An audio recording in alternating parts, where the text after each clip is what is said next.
Évangile de Jésus-Christ selon saint Matthieu.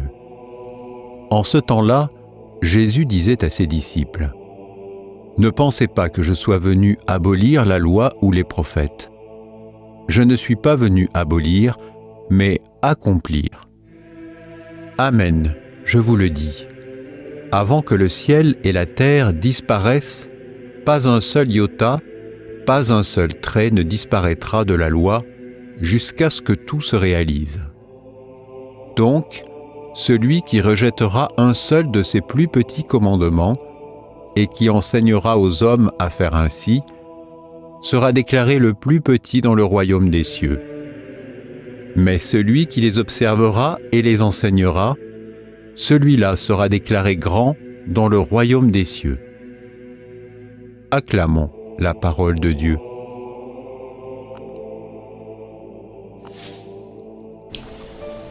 Quelle était la mission de la loi et des prophètes, sinon d'indiquer la volonté de Dieu ?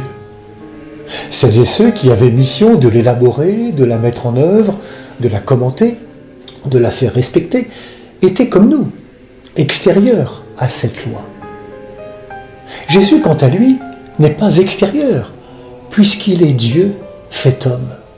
Il incarne pleinement la volonté de Dieu. Autrement dit, il incarne par sa vie la loi et les prophètes. C'est pourquoi il est le seul à pouvoir dire qu'il accomplit cette loi et ses prophètes.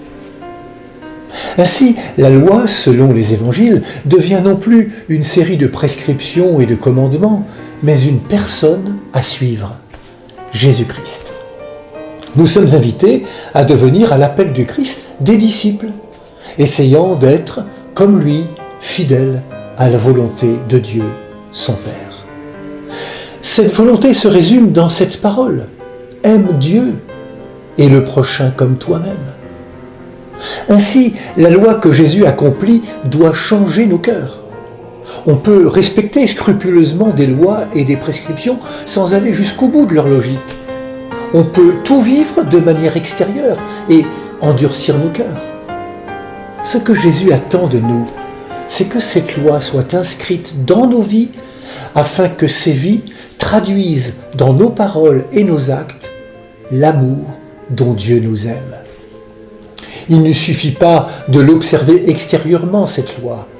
Jésus veut des cœurs courageux, généreux et perspicaces et persévérants, des cœurs comme le sien. « Je mettrai tant d'amour dans les petites choses ordinaires, disait la petite Thérèse, qu'elles en deviendront extraordinaires. » Quel bel exemple. Pour terminer, faisons nôtre la prière du psaume 24.